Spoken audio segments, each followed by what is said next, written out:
y बराबर f x बराबर x to the power n का अवकलज ज्ञात करेंगे, यानी डेरिवेटिव ज्ञात करेंगे फर्स्ट प्रिंसिपल से। हिंदी में फर्स्ट प्रथम सिद्धांत या इंग्लिश में फर्स्ट प्रिंसिपल कहते हैं। इसी फॉर्मूला को फर्स्ट प्रिंसिपल कहा जाता है। ठीक, तो एफ डैश एक्स का फॉर्मूला क्या होता है? Limit h tends to 0 f x plus h minus f x by h. Limit h tends to 0, तो x प्लस एच है ना, फंक्शन में क्या है? F x plus H.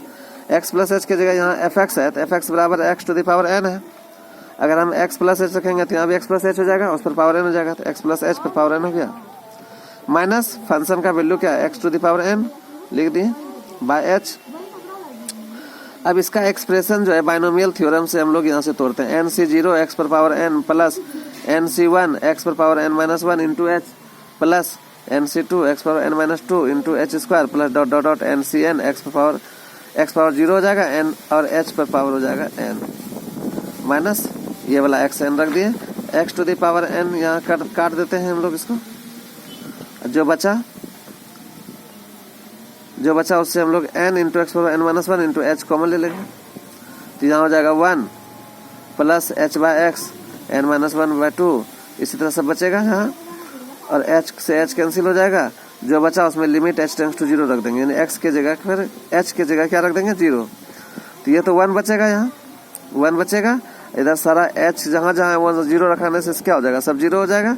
इस तरह से सारा 0 हो गया। इधर बचा 1 से इसको मल्टीप्लाई करेंगे तो n into x power n minus 1 होगा। तो इस तरह से क्या निकल गया? एफ डैश एक्स का वैल्यू क्या निकला? n into x power n minus 1 divide by d x equal to ये फार्मूला निकल गया। इस फार्मूला से हम ये देख सकते हैं, यदि हमको y बराबर दिया हुआ है x पावर 3, तो डिवाइड बाय डी एक्स के रिस्पेक्ट में इसका डिफ्रेंसिएशन क्या निकलेगा? 3 को आगे कर देंगे, x to the power 3 minus 1 3x square. नहीं, अगर एफ एक्स बराबर क्या दिया हुआ है? x टू द पावर मान लीजिए 7 दिया है, तो एफ डैश एक्स पूछा है, तो क्या करेंगे? 7 को आगे कर देंगे, x पावर 7 माइनस 1 हो जाएगा, तो 7 इंटू एक्स पावर हो जाएगा 6। तो इस फार्मूला का यूज हम लोग इस प्रकार डेरिवेटिव निकालने में करेंगे। तो आज यहाँ तक समझ गए, धन्यवाद।